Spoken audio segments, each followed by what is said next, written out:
What is going on, everybody? This is Yes, I Read That, and today I am reviewing Brandon Sanderson's The Hero of Ages, the final book in the Mistborn trilogy, and boy, this book was amazing.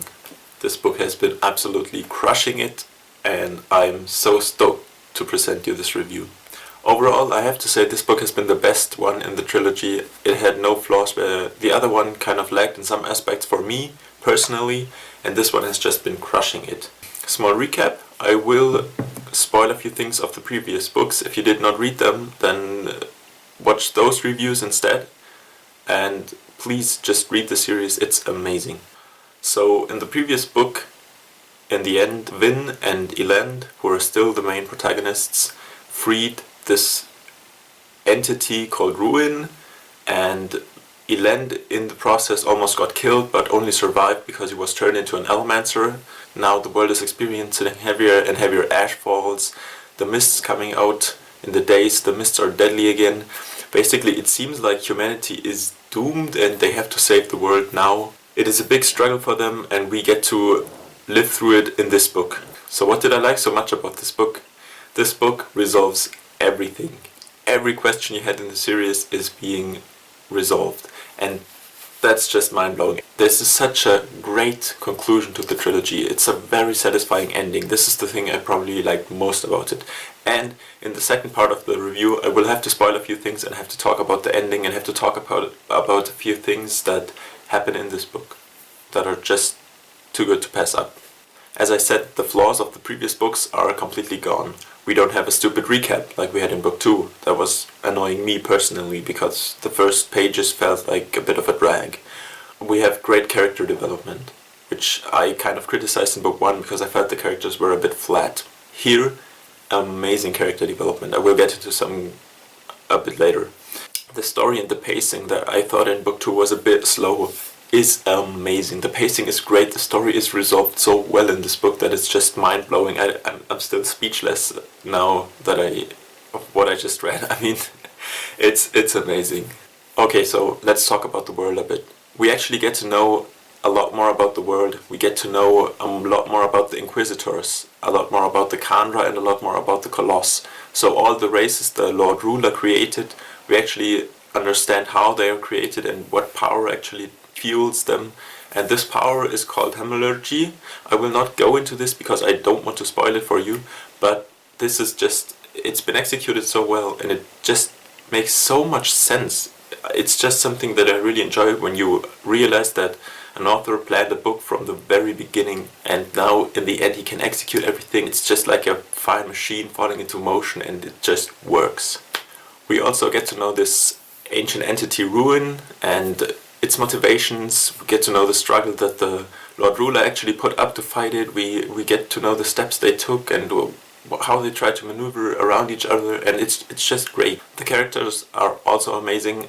In this book I especially enjoyed Spook, which was actually a character I didn't like so much in the first book because he mostly spoke in this eastern street slang and it didn't feel right. I didn't understand it. Probably you were not really supposed to understand it, but in this book, he has been amazing.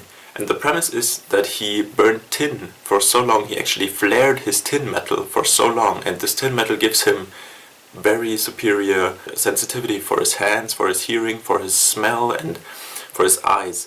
And this means that he as a human just changed to this super sensitive guy, and I think it's so badass. It gives him some badass powers, and there's a fighting scene when this all just culminates and he realizes he's up against 3 Allomancers, and I think that scene is just written so well. That's really the kind of stuff I enjoy. Well, I just really enjoyed Spook's character development. There's also more going on with him in the end of the book, and I just really enjoyed it. It was great. The overall score for this book is a 9 out of 10, and trust me, I don't give high scores easily. I didn't give such a high score to the first book or to the second book. They were both good in my opinion, but this one was great and such a great conclusion, such a great ending that I just have to give 9 out of 10. So, let's talk spoilers a bit. If you didn't read the book, please don't keep watching. I will spoil the book now. I want to say first of all, there are so many great moments. For example, when Vin was captured and the door shuts close and she realizes she cannot get out, and her behavior then, her thought process on how to escape, what to do. I just really enjoyed this new perspective of her being helpless again. That was crazy good. The second thing is pretty much at the end of the book, the mists, when Elen realizes they are not killing people, but they are actually snapping them, awakening their abilities to burn metals, and especially the abilities to burn atium, and that was just mind-blowing in the end. The whole army of people who can burn it, and people fighting against the Colossus, this end fight, and in the end having tricked Ruin because they burned up all the atium. How this end was resolved really amazed me. Vin dead, Elen dead, but Sazed being the hero of ages, which totally makes sense, his whole religious background, and he pulled everything together from the religions and from his vast knowledge. How the prophecy was turned again by not being a she, but being actually the neutral element for a person, and that is because Sazed is not a man and not a woman either, and it blew my mind again, and it's just so amazing that I really didn't have any words in the end, and I can just highly recommend this book. Please pick it up. Do yourself a favor. So, after all this high praise for the book, it is time to conclude my reviews of the Mistborn trilogy. I'm pretty stoked to review the Way of Kings next, and the whole Stormlight Archive as soon as Oathbringer drops as well. So if you enjoyed this video, please drop a like. If you want to see the next reviews, make sure to sub, and see you next time. Bye.